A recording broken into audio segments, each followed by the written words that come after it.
Buenos días, buenas tardes, buenas noches, según sea el caso en que nos está sintonizando. Le deseamos bendiciones de parte de nuestro Señor Jesucristo y que Dios lo ilumine en el estudio de su palabra. Muy bien, esta vez vamos a discernir qué es lo que pasa después de la muerte. Vamos a estudiar un folleto del hermano Fred Pierce y vamos a descifrar qué es lo que pasa después que uno muere. La muerte es algo real, es un hecho que sin duda nos acontece a todos los seres humanos, pero va a llegar un tiempo también en que no todos los que son de Cristo, voy a hacer énfasis en eso, van a morir, sino que van a ser transformados en un abrir y cerrar de ojos. Esta confirmación la tenemos en Primera de Corintios, capítulo 15 y versículo 51, que dice: He aquí, les digo un misterio, no todos dormiremos, pero todos seremos transformados. Y el 52, en un momento, en un abrir y cerrar de ojos, a la final trompeta, porque se tocará la trompeta, y los muertos serán resucitados incorruptibles, y nosotros seremos transformados. Entonces, la esperanza nuestra es que, sea que seamos transformados o que seamos resucitados, es llegar a estar en el reino de Dios con su Hijo Jesucristo. Muy bien, mucha gente se consuela con la idea de que de alguna manera sobrevivirá a la muerte. Se cree comúnmente que una misteriosa vida interior llamada alma sale del cuerpo y va al cielo, donde vive un estado de felicidad indescriptible. Pero este punto de vista no es tan confiable ni ampliamente sostenido como lo era anteriormente. Actualmente es más una esperanza piadosa que una convicción fuerte. La idea de que las almas de los impíos van al infierno para sufrir tormentos también está siendo abandonada en la actualidad, exceptuando a la Iglesia Católica, que mantiene la creencia en el infierno, purgatorio, limbo y o paraíso. Debe decirse que esta actitud popular adolece de ciertas fallas en el razonamiento. Si las almas de los justos van al cielo, ¿a dónde van las almas de los injustos? Actualmente, un creciente número de personas se han vuelto francamente pesimistas. Aceptan el hecho de que la muerte es el fin de la vida. Este razonamiento tiene consecuencias desafortunadas, pues la persona que lo sostiene está tentada fuertemente a arguir que esta vida es todo lo que se tiene. Tiene derecho a hacer lo que le dé la gana y no hay razón para no comer, beber y alegrarse porque mañana morirá. Esta forma de pensar tiene efectos serios sobre la manera de vivir, la cual puede volverse desenfrenada y egoísta, con resultados desastrosos como los que actualmente estamos viendo en la sociedad. Hay personas que creen que el estado de los muertos todavía tienen participación debajo de lo que se hace debajo del sol.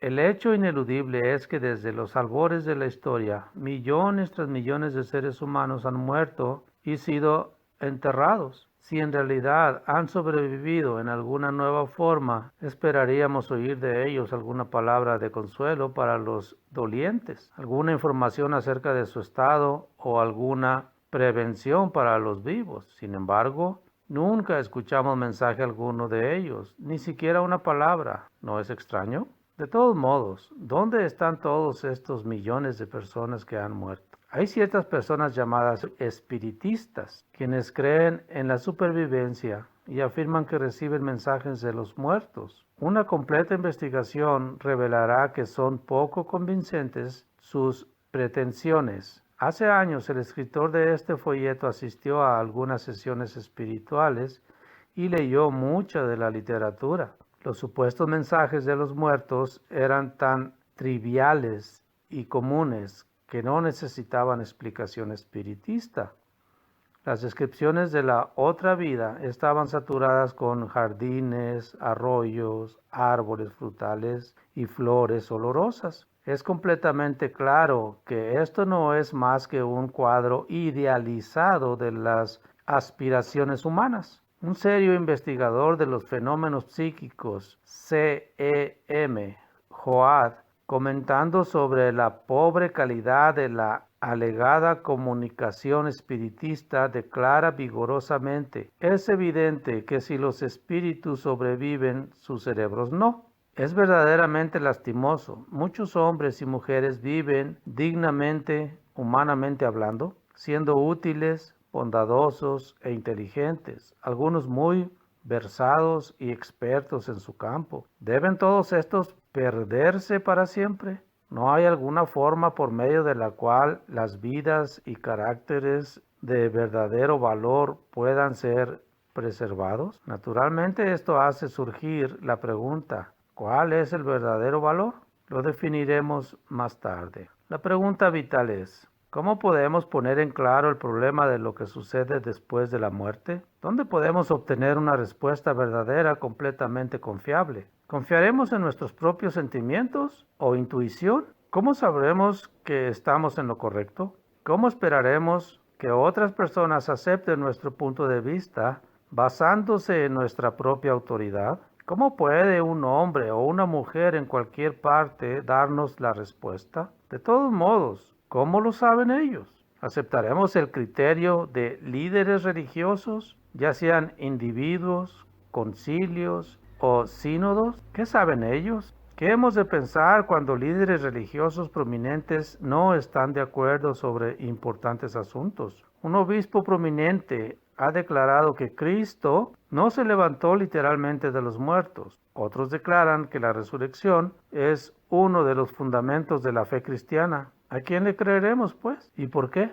Estas preguntas, cuando son sinceramente enfrentadas, nos llevan a esta conclusión inevitable. La opinión de un ser humano por sí misma no tiene mayor valor que la de cualquier otro. En otras palabras, el pensamiento humano no puede darnos la respuesta. De esto surge una conclusión muy importante, puesto que ninguna mente humana puede pronunciarse con autoridad sobre lo que sucede después de la muerte.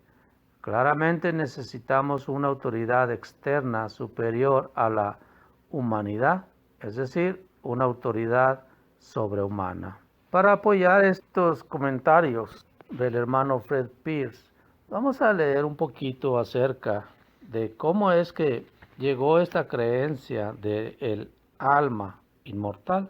Vamos a empezar leyendo con Daniel, el capítulo 12, el versículo 2, que nos dice: y muchos de los que duermen en el polvo de la tierra serán despertados, unos para vida eterna y otros para vergüenza y confusión perpetua. Entonces, si el alma fuese inmortal, pues qué caso tendría esto, ¿verdad? Estamos hablando entonces de incoherencias, pero no es así. La palabra de Dios es fiable, es confiable y es verdad. Lo mismo sucede también cuando Pablo habla a los tesalonicenses sobre la muerte, a la esperanza que tenemos en la resurrección, y hablaba de aquellos que duermen. En cada versículo de Tesalonicenses 4, versículos 13 al 16, menciona a los muertos. Veamos los términos que utiliza. Tampoco queremos, hermanos, que ignoren acerca de los que duermen, para que no se entristezcan como los otros que no tienen esperanza. Porque si creemos que Jesús murió y resucitó,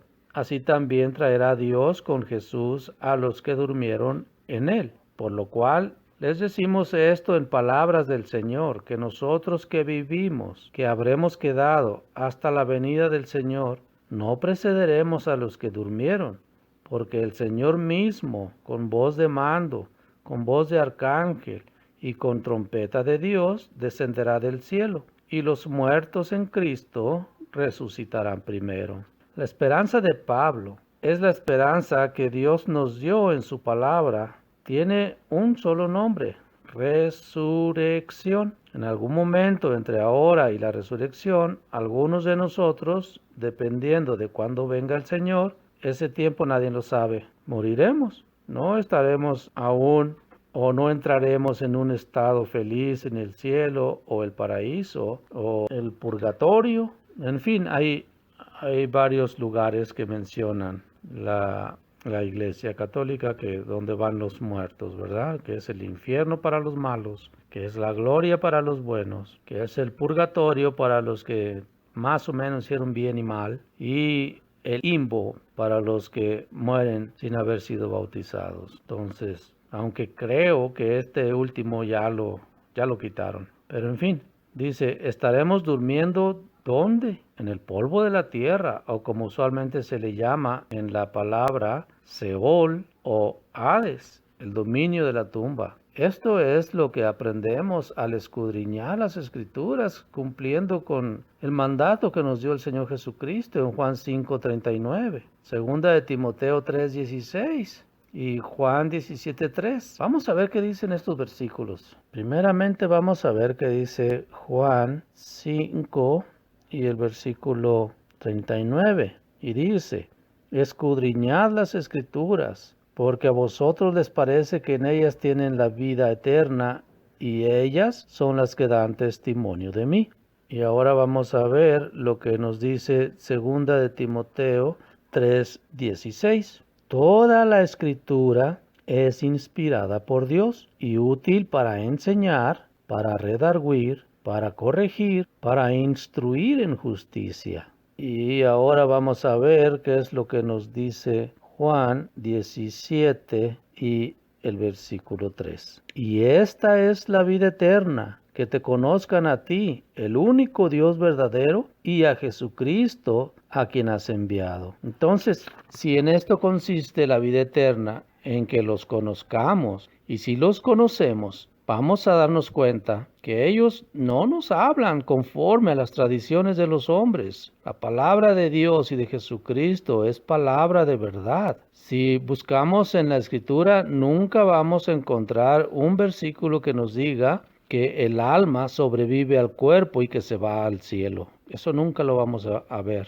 Entonces, la verdad de que los muertos ahora están durmiendo y serán vivificados en la resurrección, desafortunadamente no es lo que la mayoría de los cristianos creen, lo cual puede ser resumido de la siguiente manera. Entonces, Nefesh es el nombre que se da al alma en hebreo y Sushi es el nombre que se le da en griego. Alma es de acuerdo a la palabra de Dios, simplemente el aliento de vida. Vamos a ver qué nos dice Génesis 2:7, donde explica muy clara esta verdad. Entonces Jehová Dios formó al hombre del polvo de la tierra y sopló en su nariz aliento de vida, y fue el hombre un ser viviente, nefesh en hebreo, un alma viviente. Observe cómo la palabra no habla del alma como algo separado del cuerpo. Fue el hombre un ser viviente. Cualquiera de nosotros que hoy respire es un ser viviente. Cuando exhalamos por última vez, ya no somos seres vivientes. Estaremos durmiendo. No tendremos conciencia. Exactamente así como cuando la gente duerme profundamente y no tiene conciencia. O que no está soñando ni nada. Cae en un estado inerte de conciencia. No piensa, no tiene participación en lo que se hace alrededor de los demás. Si adoptamos la definición de alma que la palabra de Dios nos da y no la de origen grecolatino, como bien la llama, entonces no tendremos problema para darnos cuenta que los animales también tienen alma. En Génesis 1, versículo 20 y 21 dice, dijo Dios, produzcan las aguas seres vivientes, o nefesh, alma, y aves que vuelen sobre la tierra en la abierta expansión de los cielos. Y creó Dios los grandes monstruos marinos y todo ser viviente, o alma viviente, nefesh, así como también todo lo que se mueve, que respira, que tienen aliento de vida, son seres vivientes. Génesis 1, 29 y 30. Y dijo Dios, he aquí que les he dado toda planta que da semilla, que está sobre la tierra, y todo árbol en el que hay fruto y que da semilla, les serán para comer. y a toda bestia de la tierra, y a todas las aves de los cielos, y a todo lo que se arrastra sobre la tierra en que hay vida. Nefesh en hebreo. Toda planta verde les será para comer. Y fue así.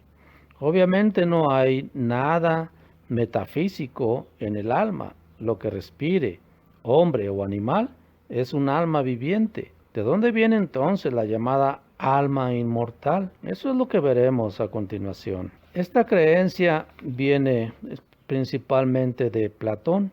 En cuanto a lo concerniente a los orígenes de la idea de la inmortalidad del alma, esta creencia viene de la filosofía griega expuesta principalmente por dos de los filósofos griegos más importantes, Platón y Sócrates. Platón, aunque no siendo el primero en afirmar la doctrina del alma inmortal, definitivamente fue el más elocuente, como Werner Jaeger de la Universidad de Harvard dice. La inmortalidad de un hombre fue uno de los credos fundamentales de la religión filosófica del platonismo, que en parte fue adoptada por la Iglesia cristiana. La gran mayoría de los filósofos cristianos hasta San Agustín eran platonistas. Entonces, ¿qué era lo que Platón creía sobre el alma? Platón era un discípulo de otro gran filósofo griego, Sócrates. La obra de Platón se llamó Fidón. Es un diálogo el cual describe la muerte de Sócrates antes de ser ejecutado, dándole a beber cicuta. Como dice en Wikipedia, uno de los temas principales en el Fidón es la idea de que el alma es inmortal.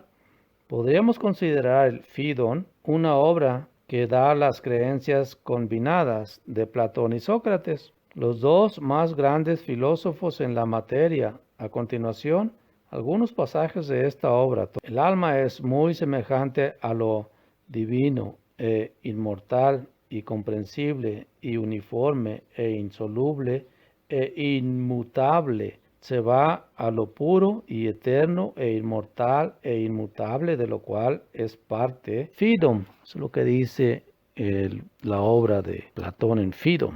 Y de nuevo, el alma cuya actitud inseparable es la vida nunca admitirá lo opuesto de la vida, o sea, la muerte. Por lo tanto, el alma se demuestra que es inmortal, entre paréntesis. Y como es inmortal, pues es indestructible. ¿Acaso creemos en cosas tales como la muerte para estar seguros? Y es esta nada más y nada menos que la separación del alma y el cuerpo. Y el estar muerto es el logro de esta separación cuando el alma existe en sí misma y separada del cuerpo y el cuerpo está separado del alma. ¿Qué es la muerte? La muerte es meramente la separación del alma y el cuerpo. Eso es lo que creían ellos. Además, dice, antes de morir, antes de ser ejecutado, dice, anímense y no lamenten mi deceso. Cuando me bajen a la tumba, digan que solo están sepultando mi cuerpo y no mi alma. Lo que dicen Platón y Sócrates, ¿te suena familiar?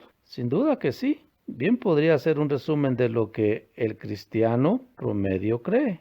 Y como el historiador eclesiástico Philip Schaff dice, Platón da prominencia también a la doctrina de un estado futuro de premio o castigo. Al morir por una inevitable ley de su propio ser, así como también por tiempo designado por Dios, cada alma va a su propio lugar. El malo va hacia lo malo y lo bueno asciende al bien supremo. Todo lo anterior suena sin duda como escrito por un predicador cristiano contemporáneo. De hecho, compara lo que leímos del Fidom con lo que uno de los más celebrados predicadores del cristianismo contemporáneo dicen sobre el tema. Tú eres un alma inmortal, tu alma es eterna y vivirá siempre. En otras palabras, el tú real, la parte de ti que piensa, siente, sueña, aspira, el ego, la personalidad, nunca morirán. Tu alma vivirá para siempre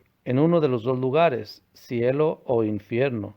Si somos salvados o perdidos, hay conciencia y existencia eterna del alma y la personalidad. Ahora compara esto con Génesis 2, versículos 16, 17 y capítulo 3, versículo 4 dicen, y mandó Jehová Dios al hombre diciendo, de todo árbol del huerto podrás comer, mas del árbol de la ciencia del bien y del mal no comerás, porque el día que de él comieres, ciertamente morirás. Entonces la serpiente dijo a la mujer, no morirás. El primero en enseñar eso, aunque supuestamente caído, inmortal, fue el diablo o Satanás, la serpiente antigua, en el jardín del Edén. Compara su no morirás con la doctrina de la inmortalidad del alma. Tu alma es inmortal y vivirá para siempre, dijo Billy Graham. Aunque lo respete mucho Platón, Sócrates y este diablo dijeron lo mismo. De acuerdo a ellos,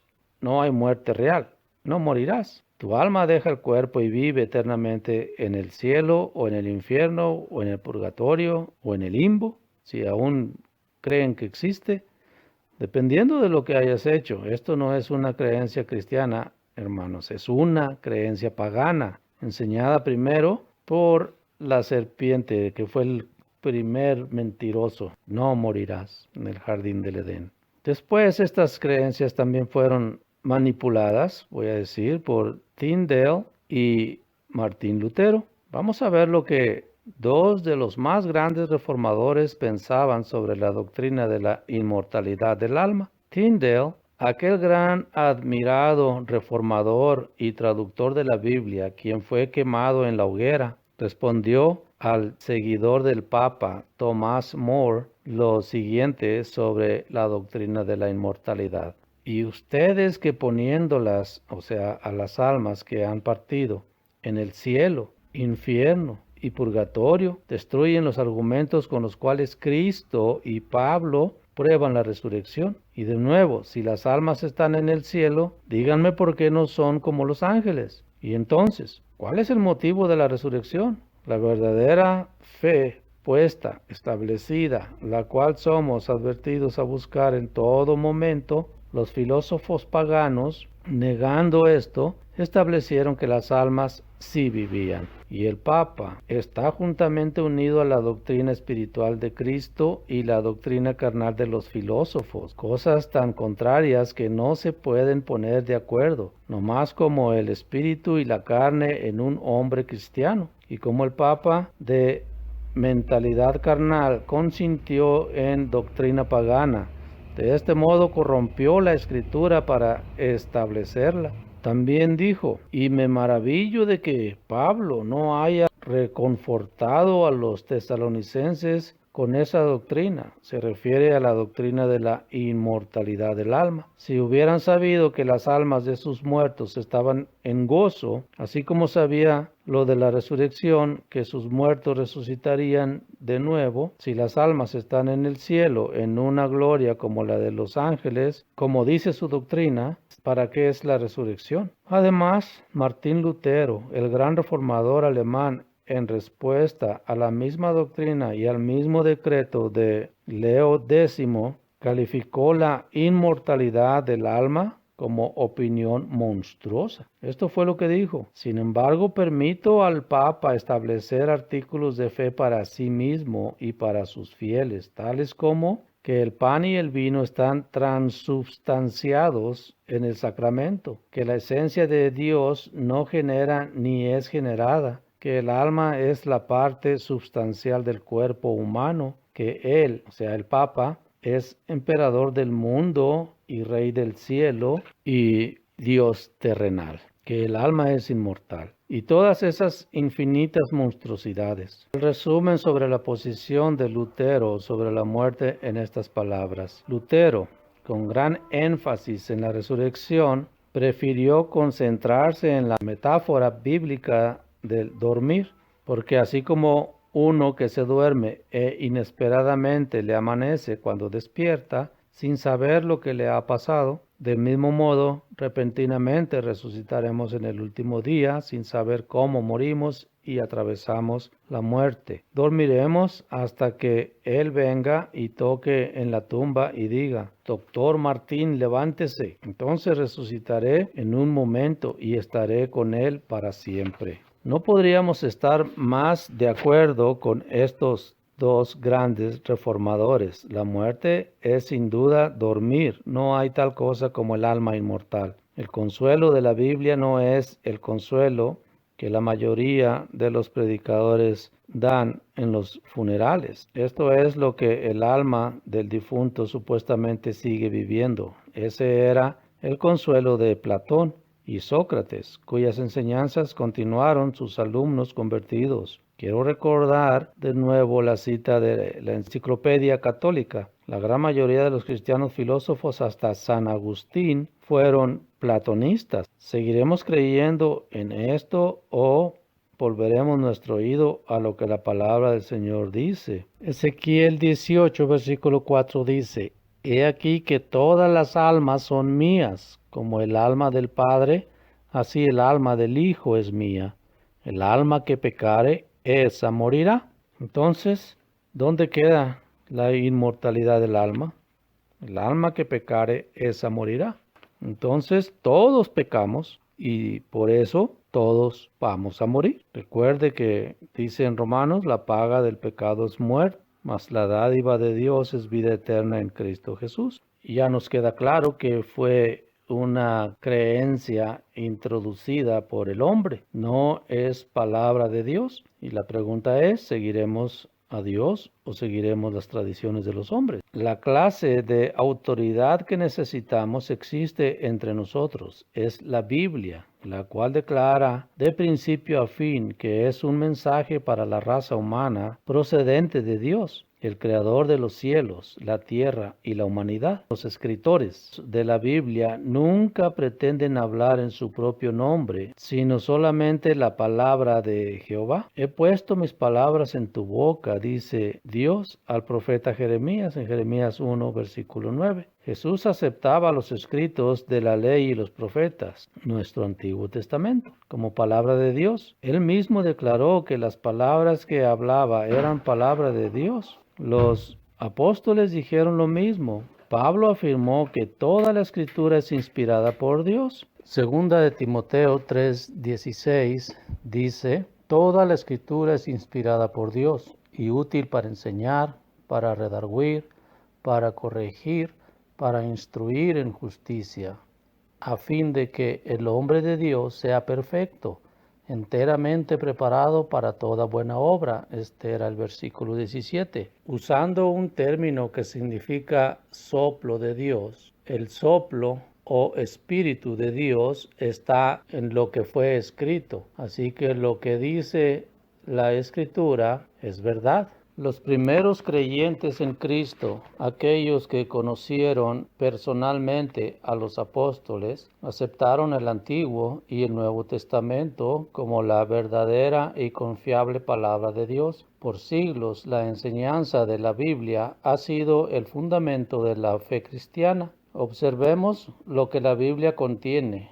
Registra cómo la raza humana llegó a existir y explica en términos claros por qué existen el mal, el sufrimiento y la muerte. Nos dice positivamente qué sucede después de la muerte. También revela la nueva clase de vida que puede ser nuestra si solamente ponemos atención a su mensaje. No hay otro libro en el mundo que nos proporcione esto. De hecho, no existe ningún libro que nos muestre tantas señales de que no ha sido producido por mente humana, sino por la mente de Dios. Hace más de 100 años, Henry Rogers escribió un valioso libro titulado El origen sobrehumano de la Biblia, deducido de sí misma. En él escribió: la Biblia no es la clase de libro que un hombre habría querido escribir si hubiera podido, ni podría haber escrito aunque hubiera querido. La razón es que es un mensaje de Dios para nosotros, por eso merece nuestra sincera atención. Es sumamente importante que entendamos lo que la Biblia tiene que decir acerca de nosotros, nuestro origen y nuestra naturaleza. Es el único relato autorizado sobre cómo llegamos a existir. El libro de Génesis se refiere a nuestro origen. Nos dice claramente que el hombre es un ser creado, es decir, el hombre depende de un creador para su propia vida. No fue responsable de su propio origen. He aquí cómo sucedió. Jehová Dios formó al hombre del polvo de la tierra y sopló en su nariz aliento de vida, y fue el hombre un ser viviente. Génesis 2:7. Nótese el bajo origen del hombre, del suelo. Dios lo tomó del polvo de la tierra. Génesis nos dice también en el capítulo 6 y versículo 17 y en el capítulo 7 versículo 22 que los animales también comparten el espíritu de vida con la humanidad. Pero es la expresión ser viviente, en hebreo alma viviente o nefesh, como ya lo habíamos explicado. Vamos a ver estos versículos. Génesis 6:17 dice, y he aquí que yo traigo un diluvio de aguas sobre la tierra para destruir toda carne en que haya espíritu de vida debajo del cielo. Todo lo que hay en la tierra morirá. Y en el capítulo 7 y el versículo 22 dice, todo lo que tenía aliento de espíritu de vida en sus narices, todo lo que había en la tierra murió.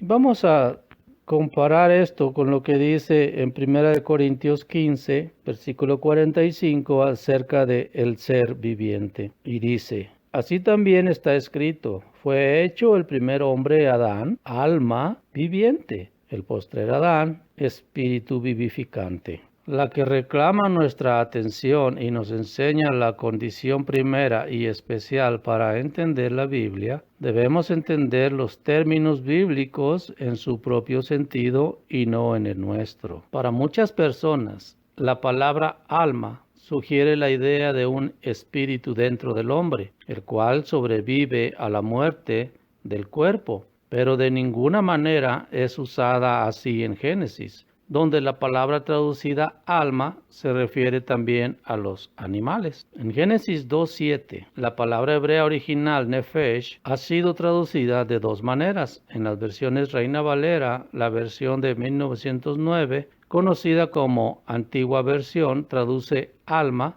La de 1960 traduce ser, la misma palabra hebrea, nefesh. Se traduce seres en ambas revisiones, en Génesis 1, versículo 21 y 24. Vamos a ver qué dicen. Y creó Dios los grandes monstruos marinos y todo ser viviente que se mueve, que las aguas produjeron según su género, y toda ave alada según su especie, y vio Dios que era bueno. En el versículo 24, luego dijo Dios, produzca la tierra seres vivientes según su género, bestias y serpientes y animales de la tierra según su especie, y fue así. Entonces se tomó esta palabra de seres vivientes y todo ser viviente que se mueve de la palabra nefesh, que también quiere decir alma. La palabra hebrea original nefesh ha sido traducida de dos maneras en las versiones Reina Valera. La conclusión es clara. Génesis nos dice que por origen y naturaleza el hombre fue creado un ser viviente. De hecho, el hombre tiene más grande poder mental que el animal, pero básicamente la naturaleza de ambos es la misma. El problema de cómo la vida humana podía llegar a su final es tratado en los primeros capítulos de Génesis. Dios le dijo a Adán que si desobedecía el mandamiento que había recibido, moriría.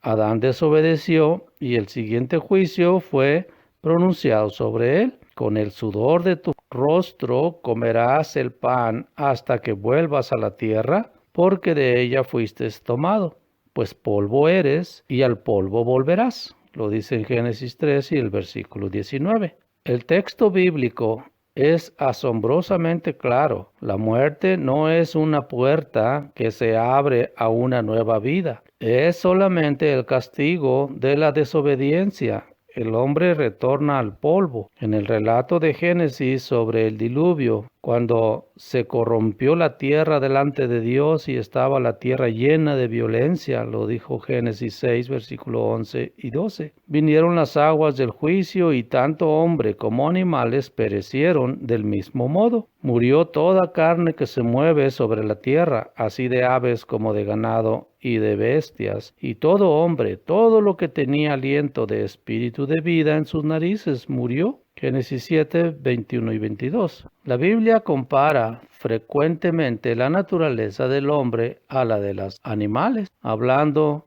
de ambos, el salmista declara: les quitas el hálito, dejan de ser y vuelven al polvo, en Salmo 104, versículo 29. El escritor de Eclesiastés es completamente categórico. Quiere que los hombres vean que ellos mismos son semejantes a las bestias, porque lo que sucede a los hijos de los hombres y lo que sucede a las bestias, un mismo suceso es. Como mueren los unos, así mueren los otros. Y una misma respiración tienen todos. Todo va a un mismo lugar.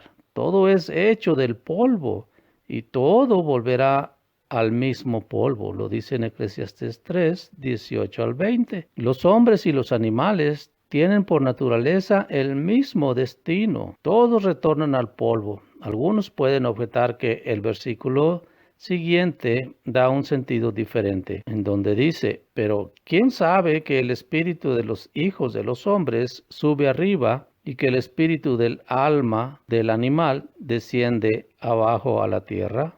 Eclesiastés 3:21. Entonces, este versículo simplemente está tratando de esclarecer y explicar que lo que sale del cuerpo del animal, de la bestia, es lo mismo que sale del hombre. El viento que estábamos respirando, el hálito de vida que teníamos en nosotros, cuando exhalamos nuestro último suspiro, vuelve al medio ambiente, tanto el del hombre como el de la bestia. Entonces, de esto está hablando este versículo. Dios declara 2 veces por medio de Ezequiel: el alma que pecare, esa morirá. Vamos a ver este versículo. Ezequiel 18, versículo 4 y el 20.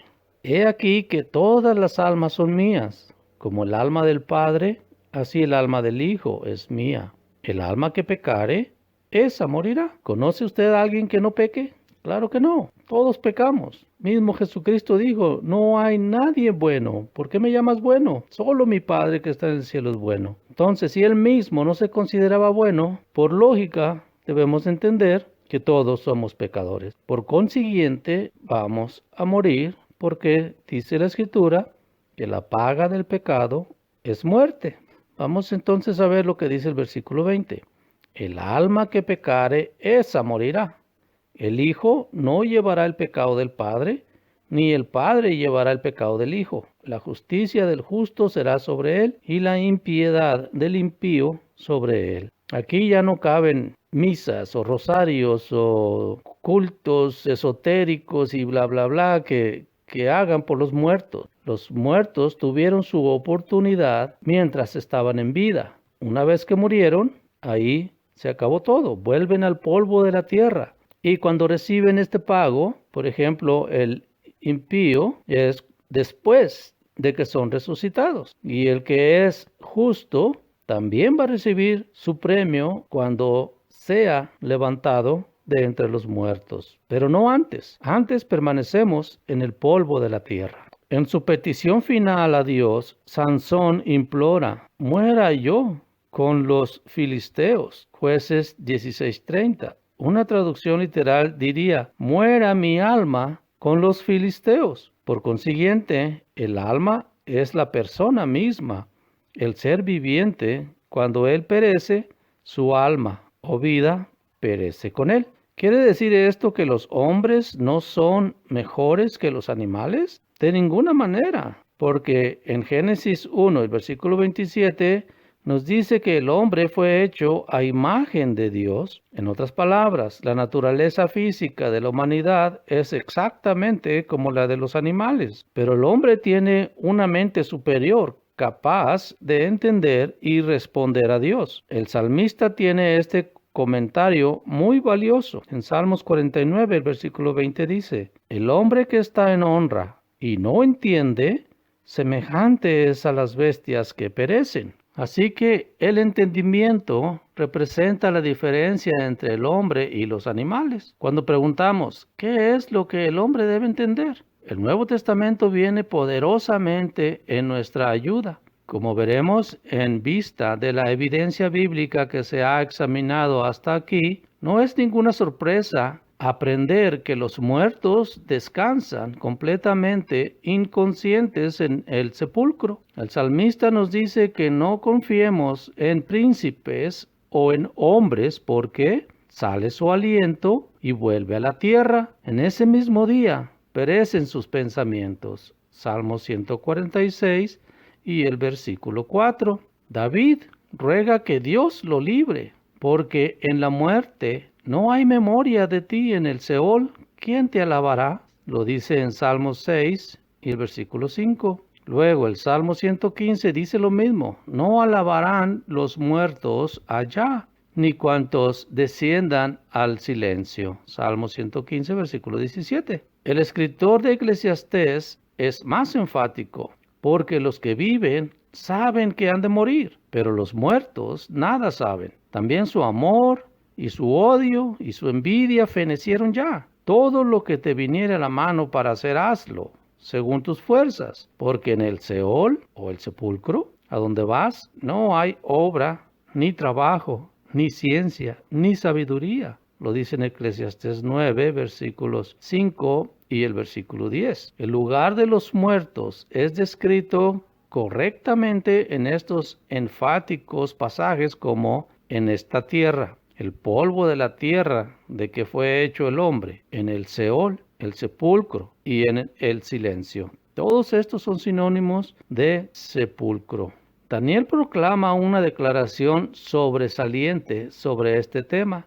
Es especialmente significativa debido al uso que se hace de la misma idea en el Nuevo Testamento. Su profecía contiene esta referencia a los sucesos en los últimos días, cuando Dios mostrará su poder en la tierra una vez más en un tiempo de angustia, cual nunca fue desde que hubo gente hasta entonces. Muchos de los que duermen en el polvo de la tierra serán despertados, unos para vida eterna y otros para vergüenza y confusión perpetua. Lo dice en Daniel 12, versículos 1 y 2. Que esta declaración se refiere en parte a los siervos fieles de Dios. Se deduce claramente de la afirmación de que ellos recibirán vida eterna. Pero observe dónde estarán ellos hasta recibir este galardón: en el polvo de la tierra. Un testimonio que concuerda completamente con lo que hasta ahora hemos visto. En este punto, algunos lectores pueden decir: hasta aquí usted ha citado solamente el Antiguo Testamento. ¿No es el Nuevo Testamento una nueva revelación de Jesús y del Evangelio? ¿No dice algo completamente diferente?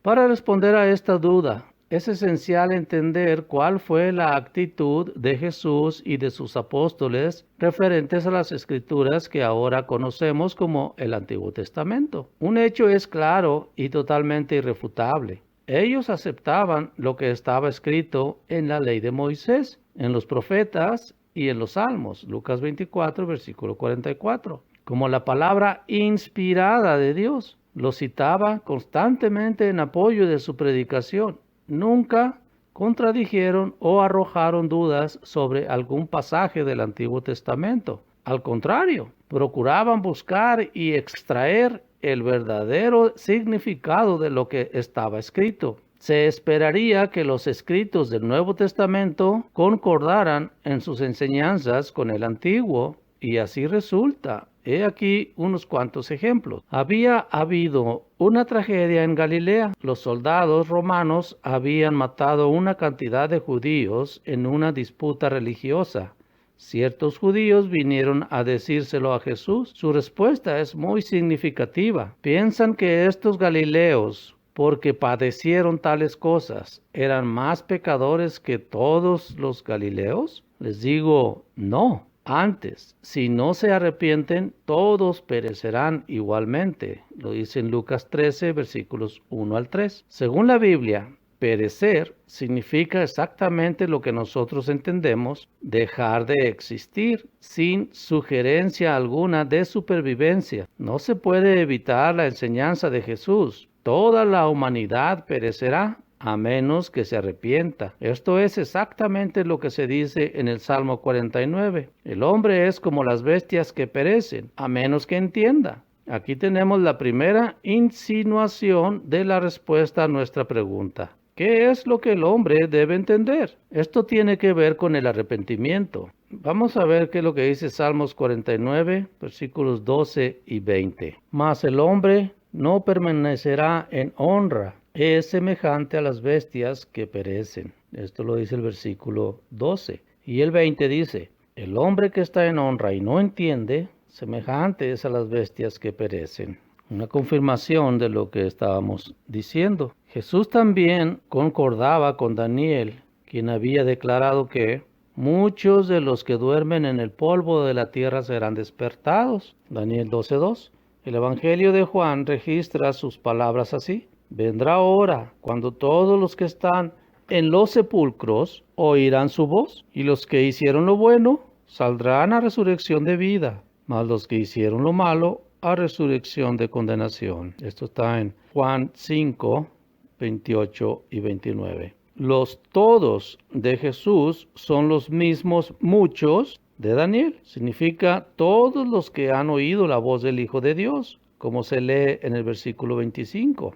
Observe dónde están los muertos, en los sepulcros. Según Daniel, duermen en el polvo de la tierra. Ellos saldrán por medio de la resurrección, según Daniel, serán despertados, saldrán, ya sea para vida o para juicio. La armonía entre Jesús y Daniel es completa. El Señor está respaldando la enseñanza del Antiguo Testamento sobre este tan importante asunto del lugar, estado y destino de los muertos. Los apóstoles defendieron la misma enseñanza, escribiendo a los creyentes de Éfeso. Pablo les dice que antes de que llegaran a creer en Jesús, estaban sin Cristo, sin esperanza y sin Dios en el mundo, en Efesios 2 y el versículo 12. A los creyentes romanos les dice que todos los que sin ley han pecado, sin ley también perecerán. Romanos 2:12. Estas son afirmaciones contundentes. Simplemente nos dicen que si no tenemos relación con Dios por medio de Cristo, de la manera que Él lo requiere, estamos sin esperanza y pereceremos. Cuán precioso debe ser el entendimiento que puede salvarnos de tal suerte. El apóstol Santiago dice a sus lectores que no hagan afirmaciones muy seguras de lo que harán en el futuro, porque no saben lo que sucederá en el mañana. El apóstol agrega, ¿qué es su vida? Ciertamente es neblina que se aparece por un poco de tiempo y luego se desvanece. Santiago 4, versículo 14. La afirmación de Daniel de que los muertos duermen en el polvo de la tierra es repetida por el apóstol Pablo. Los creyentes en Tesalónica se lamentaban de la muerte de algunos que habrían creído en Cristo. Pablo les dice, tampoco queremos, hermanos, que ignoren acerca de los que duermen, para que no se entristezcan como los otros que no tienen esperanza. Porque el Señor mismo, con voz de mando, con voz de arcángel y con trompeta de Dios, descenderá del cielo, y los muertos en Cristo resucitarán primero. Primera Tesalonicenses 4, versículos 13 y 16. Nótese aquí algo muy particular. Dice, los muertos en Cristo. No dice todos los muertos. Aquí es donde cabe los muchos de Daniel. Observe usted lo que este pasaje está diciendo. Los creyentes que han muerto en Cristo duermen. Los que no creen no tienen esperanza. Cristo personalmente descenderá de los cielos. Observe en el versículo 16 la palabra misma. Los creyentes muertos resucitarán de la tumba. Estas son enseñanzas básicas encontradas en todo el Nuevo Testamento. Son verdades fundamentales del Evangelio. Para los que creen en la supervivencia después de la muerte por medio de un alma o espíritu inmortal, siempre ha sido muy duro comprender por qué el Nuevo Testamento pone tanto énfasis en la resurrección de los muertos. Que el Nuevo Testamento enseña la resurrección está libre de toda duda. Jesús asume que esto es verdad cuando dice a los judíos que no solamente inviten a sus amigos ricos a un banquete, esperando ser invitados por ellos a su vez. También deben invitar a los necesitados, lo cual les será recompensado en la resurrección de los justos. Lucas 14, versículo 14. Los fieles muertos serán levantados de sus tumbas y en ese momento recibirán su recompensa. El apóstol Pablo dedica un capítulo entero a la seguridad de que los muertos serán levantados. Muestra especial interés en demostrar que si Cristo no resucitó de los muertos, entonces nadie más podrá hacerlo. En tal caso, también los que duermen en Cristo perecieron. 1 Corintios 15, versículo 18. Observe lo que esto implica. Si en este caso aún los creyentes en Cristo perecieron, con mucha más razón perecerán los que no creyeron. Pero no existe duda alguna sobre esto, dice Pablo. Cristo realmente resucitó de los muertos. Veamos la impresionante lista de testigos oculares en los versículos 3 al 8. De este capítulo, de este modo, Cristo, primicias de los que durmieron, es hecho. En esto concuerdan Pablo y Daniel. Vamos a ver los versículos del 3 al 8 del capítulo 15 de Primera de Corintios. Y dice: porque primeramente les he enseñado lo que asimismo recibí, que Cristo murió por nuestros pecados conforme a las Escrituras, y que fue sepultado, y que resucitó al tercer día conforme a las Escrituras, y que apareció a Cefas y después a los 12. Después apareció a más de 500 hermanos a la vez, de los cuales muchos viven aún y otros ya duermen. Después apareció a Jacobo, después a todos los apóstoles, y al último de todos, como un abortivo, me apareció a mí. En el resto de este capítulo, Pablo declara que para los fieles muertos habrá un cambio de naturaleza después de su resurrección. La carne y la sangre no pueden heredar el reino de Dios. Nuestra naturaleza actual es mortal y corruptible, pero cuando los muertos sean resucitados, deberán ser transformados, porque es necesario que esto corruptible se vista de incorrupción y esto mortal se vista de inmortalidad. Así se cumplirá la palabra: sórbida es la muerte en victoria. 1 Corintios 15, versículos 50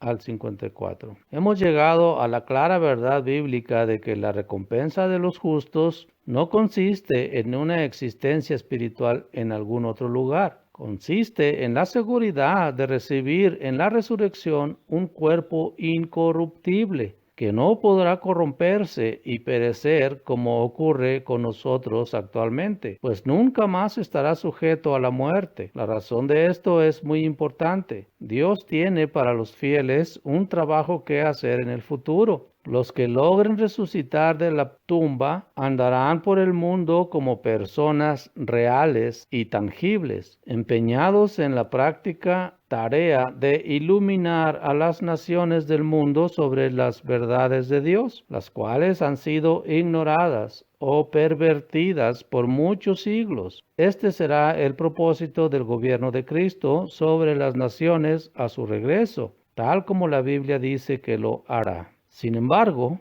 ¿no hay algunos pasajes en el Nuevo Testamento que apoyan la idea de la supervivencia después de la muerte? Efectivamente, hay algunos pasajes verdaderamente muy pocos citados en tal sentido, pero cuando se les examina cuidadosamente se encuentra que están en armonía total con las enseñanzas del resto de la Biblia. Veamos algunos de los más conocidos. En el Antiguo Testamento de la versión Reina Valera 1960 no aparece el término infierno. En su lugar se emplea la palabra hebrea Seol, que simplemente indica el lugar de los muertos, es decir, el sepulcro. En pasajes como los siguientes: Jacob lamenta la pérdida de su hijo José. descenderá enlutado a mi hijo hasta el Seol. Génesis 37, versículos 35. Véase la nota en el margen inferior de la página bíblica.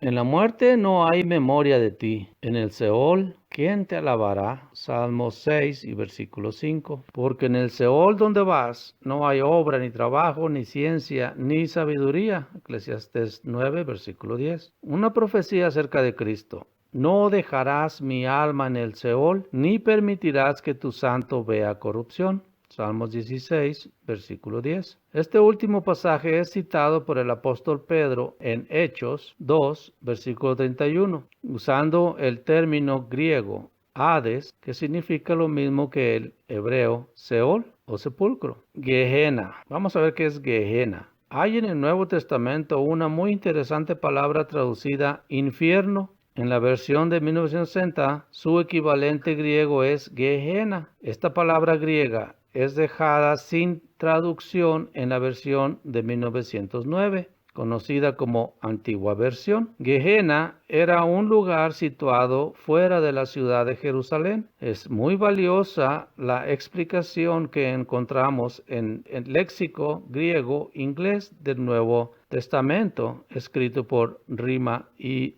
Thayer. Gehenna, el Valle de Lamentación, es el nombre de un valle al suroeste de Jerusalén, así llamado por el llanto de los niños que eran lanzados al interior de los brazos ardientes de Moloc, un ídolo con forma de toro. Los judíos aborrecieron el lugar después de que estos horribles sacrificios fueron abolidos por el rey Josías en 2 de Reyes, versículo 10 del capítulo 23, al grado de no solamente lanzar allí toda clase de basura, sino también los cadáveres de los animales y de criminales insepultos, en vista de que siempre debía haber fuego para consumir los cadáveres, a fin de que el aire no se contaminara con la putrefacción. Sucedió que el lugar fue denominado Gehenna de fuego. La palabra griega Gehenna es usada 12 veces en el Nuevo Testamento, incluyendo 11 veces por Jesús mismo. He aquí un caso. Si tu ojo te fuere ocasión de caer, sácalo. Mejor te es entrar en el reino de Dios con un ojo que teniendo 2 ojos ser echado al infierno, igual a Gehenna, donde el gusano de ellos no muere y el fuego nunca se apaga. Marcos 9, el versículo 47 y el 48. Vamos a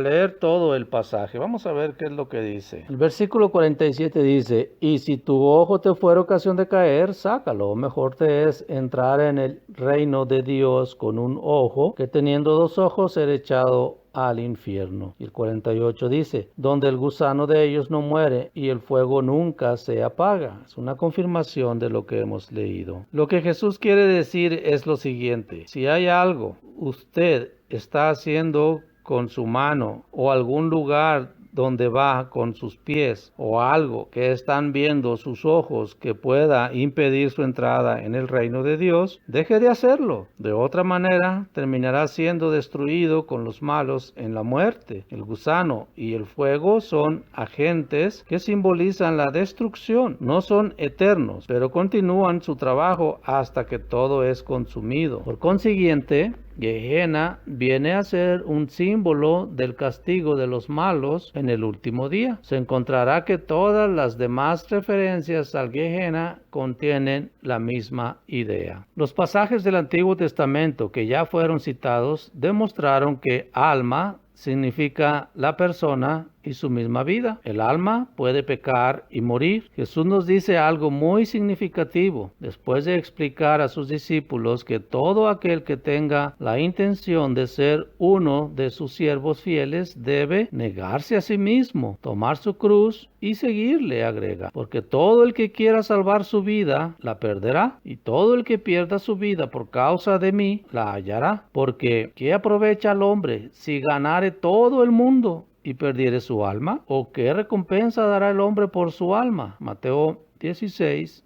versículos 25 y 26. El lector podría pensar que en este pasaje se han utilizado dos palabras distintas, vida y alma. En realidad no es así. En el texto griego encontramos la misma palabra. La palabra es psique, que otras versiones traducen vida en los 4 casos. Otro pasaje frecuentemente citado es: no temas a los que matan el cuerpo, mas el alma no pueden matar. Esto parece muy impresionante, pero la segunda parte del texto dice: teman más bien a aquel que, es decir, Dios, que puede destruir el alma y el cuerpo en el infierno o Gehenna. Mateo 10, versículo 28. Entonces, el alma sí puede ser destruida. Lo que Jesús trata de explicar no es difícil de entender. Si un siervo fiel muere, volverá a obtener su vida en la resurrección de los muertos, tal como hemos visto. Pero el siervo infiel será totalmente destruido en la muerte. En el juicio simbolizado por la Gehenna, su alma o vida perecerá con él. Si el lector no está familiarizado con este pasaje de Lucas 16, 19 al 31, se le recomienda estudiarlo cuidadosamente antes de continuar. Vamos a ver qué es lo que dice esta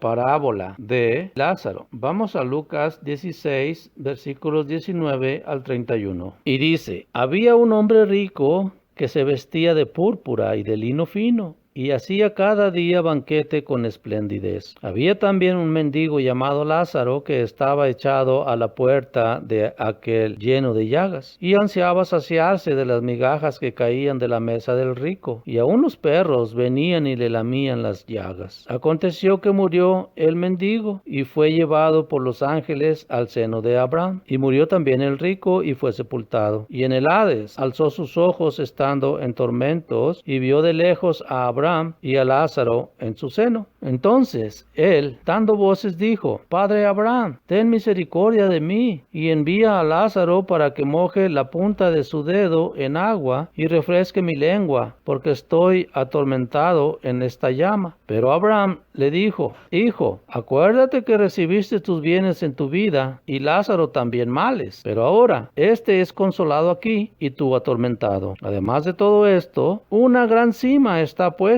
entre nosotros y ustedes, de manera que los que quisieren pasar de aquí a ustedes no pueden, ni de allá pasar acá. Entonces le dijo: Te ruego pues, Padre, que le envíes a la casa de mi padre, porque tengo 5 hermanos, para que les testifique, a fin de que no vengan ellos también a este lugar de tormento. Y Abraham le dijo: A Moisés y a los profetas tienen, óiganlos. Él entonces dijo: No, padre Abraham, pero si alguno fuere a ellos de entre los muertos, se arrepentirán. Mas Abraham le dijo: Si no oyen a Moisés y a los profetas, tampoco se persuadirán, aunque alguno se levante de los muertos. Llevado por los ángeles al seno de Abraham. El rico muere, pero cuando está en el Hades, en tormentos, puede ver de lejos a Lázaro en el seno de Abraham. Entonces ruega a Abraham que envíe a Lázaro para que moje la punta de su dedo en agua, refresque mi lengua. Pero su petición es rechazada. El que antes fuera rico debe sufrir su castigo. Además dice Abraham: una gran cima está puesta entre nosotros y vosotros, de modo que no es posible pasar de un lado al otro. El hombre rico pide entonces a Abraham que envíe a Lázaro a prevenir a sus 5 hermanos, a fin de que no sufran el mismo destino que él. Esta solicitud también es rechazada en términos que consideraremos posteriormente. Hay algunas características en esta narración que hacen imposible tomarla literalmente. Punto número 1. El seno de Abraham como el lugar de los justos después de la muerte, idea que el resto de la Biblia desconoce totalmente. Punto número 2. La conversión entre Lázaro, que goza de felicidad sublime, y el rico en el infierno. Punto número 3. La idea de que alguno pudiera ser enviado con agua de un lugar a otro para refrescar la lengua de un atormentado. La convicción de que esta no es una descripción literal del estado de los muertos, sino una especie de parábola o narración simbólica, se vuelve una realidad cuando nos damos cuenta de que todos estos detalles eran parte de la tradición de los fariseos de entonces, tal como Josefo, el historiador judío del primer siglo, lo demuestra en su discurso sobre el Hades. Jesús estaba empleando algunas ideas de sus oponentes para confundirlos. Sin embargo, en los últimos versos del pasaje es donde surge la posición real de Jesús. Cuando el rico pide a Abraham que envíe a Lázaro a prevenir a sus hermanos, Abraham replica: a Moisés y a los profetas tienen, óiganlos. Entonces el hombre rico dice: no, padre Abraham, pero si alguno fuere a ellos de entre los muertos, se arrepentirán. Abraham responde: si no oyen a Moisés y a los profetas, tampoco se persuadirán, aunque alguno se levante de los muertos. Poco tiempo después se cumplió de manera impresionante este dicho. Jesús resucitó de los muertos a Lázaro, el verdadero Lázaro, hermano de María y de Marta. El milagro creó sensación entre el pueblo, pero lejos de persuadirse, los líderes de los judíos solamente se volvieron más resueltos a matar a Jesús. Muy poco después de eso, Jesús mismo resucitó de los muertos. A pesar de la poderosa evidencia de los testigos, las autoridades judías estaban determinadas a negar su resurrección y a rechazar su pretensión de ser el Hijo de Dios. No aceptaron realmente las enseñanzas de sus propias escrituras, Moisés y los profetas, y no aceptaron la pretensión de Jesús de ser el esperado Mesías. Este es el sentido completo de la parábola del rico y Lázaro. Demuestra perfectamente la idea que Jesús quería enseñar. No tiene nada que enseñarnos acerca del estado de los muertos. Debemos ver la evidencia bíblica en su totalidad. El relato se encuentra en Lucas 23, versículos 39 al 43, que hablan de el ladrón en la cruz. Vamos a leer estos pasajes. Lucas 23, 39 al 43. Y uno de los malhechores que estaban colgados le injuriaba diciendo: si tú eres el Cristo, sálvate a ti mismo y a nosotros. Respondiendo el otro le respondió diciendo: ¿ni aún temes tú a Dios estando en la misma condenación? Nosotros, a la verdad, justamente padecemos, porque recibimos lo que merecieron nuestros hechos, mas este ningún mal hizo. Y dijo a Jesús: acuérdate de mí cuando vengas en tu reino. Entonces Jesús le dijo: de cierto te digo que hoy estarás conmigo en el paraíso. Jesús cuelga de la cruz. Uno de los dos ladrones crucificados con él confiesa que está siendo condenado con justicia, pero este, o sea Jesús, ningún mal hizo. Luego, volviéndose a Jesús, le dice: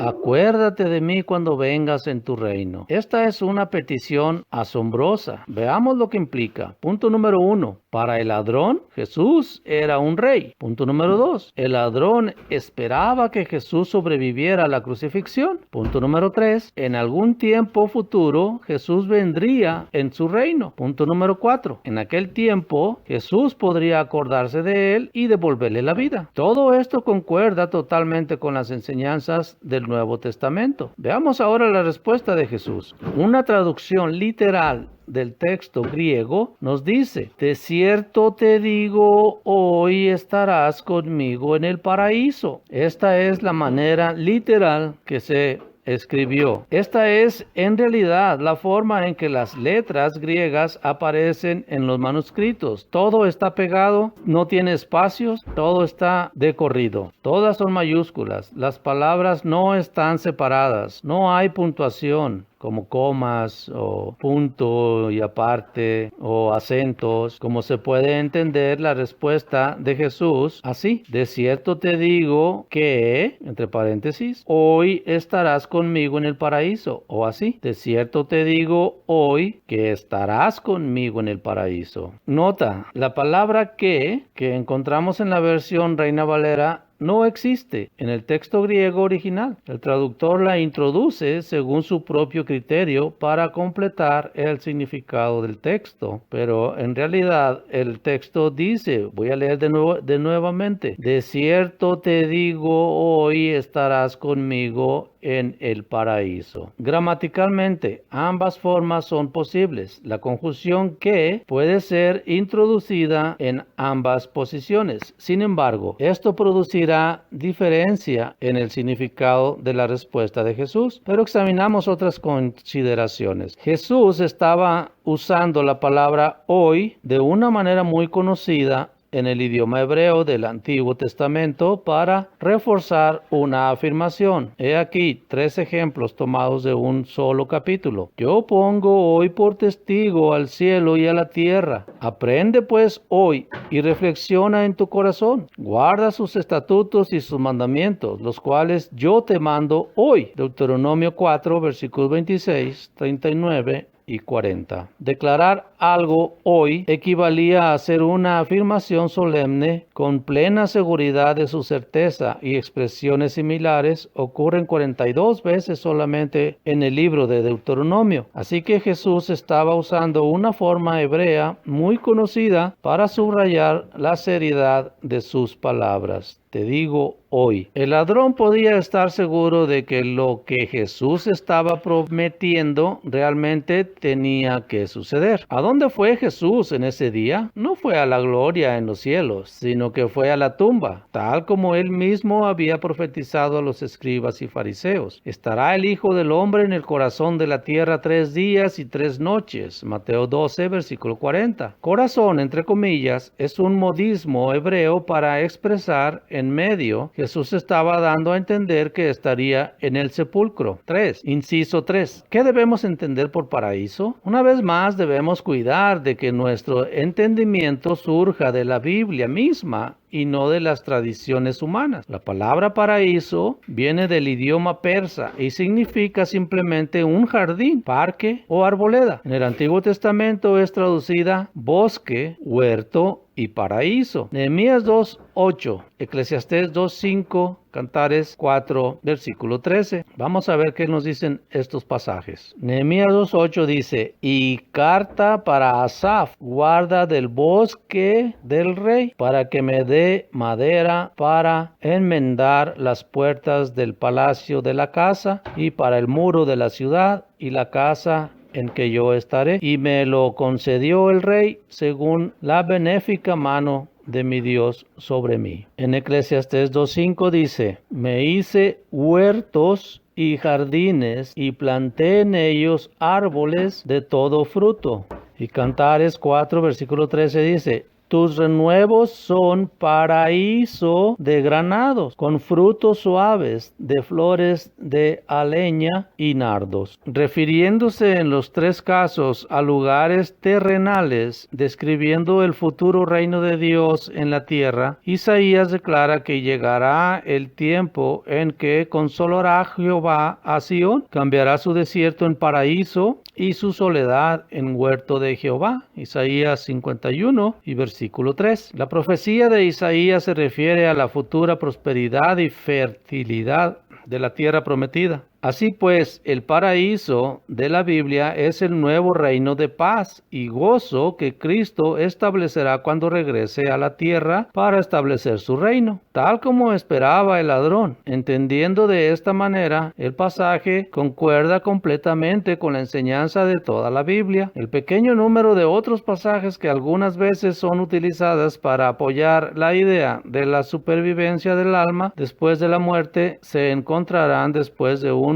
cuidadoso examen totalmente acordes con el resto de la Escritura. Bien podría preguntarse si la supervivencia del alma o espíritu después de la muerte no es enseñada en la Biblia. ¿Cómo ha llegado a ser tan extensamente creída entre la gente religiosa? La explicación es simple, ya la hemos dado en el principio de este estudio, y la idea de la supervivencia era común en todas las religiones paganas de la antigüedad, reflejadas desde un principio por la enseñanza introducida por Platón y Sócrates. Reflejaba una común ansiedad de la mente humana, el deseo de vivir para siempre. Sin embargo, el rechazo de esta creencia falsa fue un rasgo distintivo del cristianismo del primer siglo. Los primeros cristianos comprendían la naturaleza perecedera de la humanidad, esperaban la nueva vida prometida por el Evangelio, no en el momento de su muerte personal, sino al regreso de Cristo, cuando los fieles santos santos serían resucitados de sus tumbas. A medida que el tiempo avanzaba, ocurrieron en el mundo romano conversaciones en masa de antiguas naciones paganas. Muchos convertidos inevitablemente conservaron consigo sus ideas paganas. Más tarde, los líderes de la iglesia cristiana buscaron armonizar sus enseñanzas con las ideas de los filósofos griegos. Entre estos últimos era común la idea de la inmortalidad del alma. No obstante, donde quiera que haya habido un intento serio de descubrir lo que la Biblia realmente enseña, también ha habido un retorno a las creencias de los primeros cristianos. Tal retorno ocurrió durante la Reforma en Europa durante los siglos XVI y XVII. En tiempos más recientes, la verdad ha sido reconocida abiertamente por distinguidos teólogos. En 1897, B.F. Westcott, profesor de teología de la Universidad de Cambridge, comentando sobre 2 de Timoteo 1:10, escribió: "El punto central de nuestro credo no es la inmortalidad del alma, sino la resurrección del cuerpo. Nuestro Salvador trajo a la luz la vida y la incorrupción, no la inmortalidad". Con esta verdad en mente, podemos ver la fuerza de las palabras de Pablo. El Señor Jesucristo, el cual transformará el cuerpo de la humillación nuestra, en Filipenses 3, versículos 20 al 21. Algunas lecciones de la versión revisada del Nuevo Testamento. El mensaje en nuestro breve resumen de la enseñanza de la Biblia sobre el importante tema de la muerte, obtenemos una conclusión clara. El mensaje que contiene es vital para nosotros, pues si no lo tomamos en cuenta, pereceremos. Esta es la razón por la que el mensaje de la Biblia es llamado el Evangelio, es decir, las buenas nuevas. Pablo demuestra lo esencial que es este mensaje al recordar a sus lectores en Corinto: el evangelio que les he predicado, por el cual asimismo, si retienen la palabra que les he predicado, son salvos. 1 Corintios 15, versículos 1 y 2. A los romanos escribió: "No me avergüenzo del evangelio, porque es poder de Dios para salvación a todo aquel que cree". Romanos 1 y versículo 16. Pues bien, hermanos y amigos,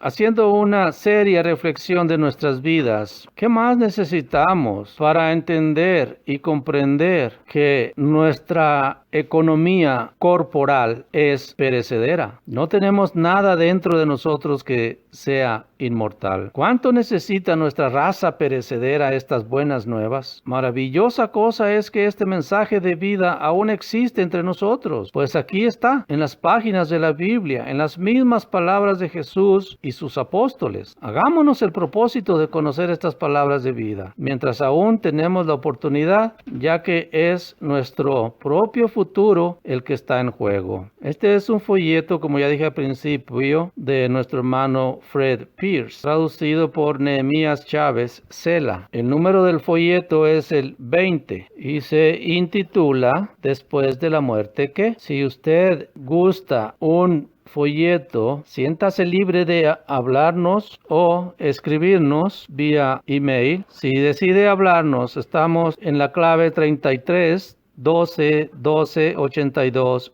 03. Es el número de teléfono. Y por vía email, estudiosbiblicos@gmail.com o www.labiblia.com. Pues muy bien, amigos, ha estado con ustedes, muy agradecido de que me escuchen, y si pueden compartir con sus amigos, compartan este video, porque este es un mensaje de importancia de vida o muerte. Los saluda con mucho gusto y les mando bendiciones en Cristo, su amigo Gabriel López Muñoz. Hasta nuestro próximo video.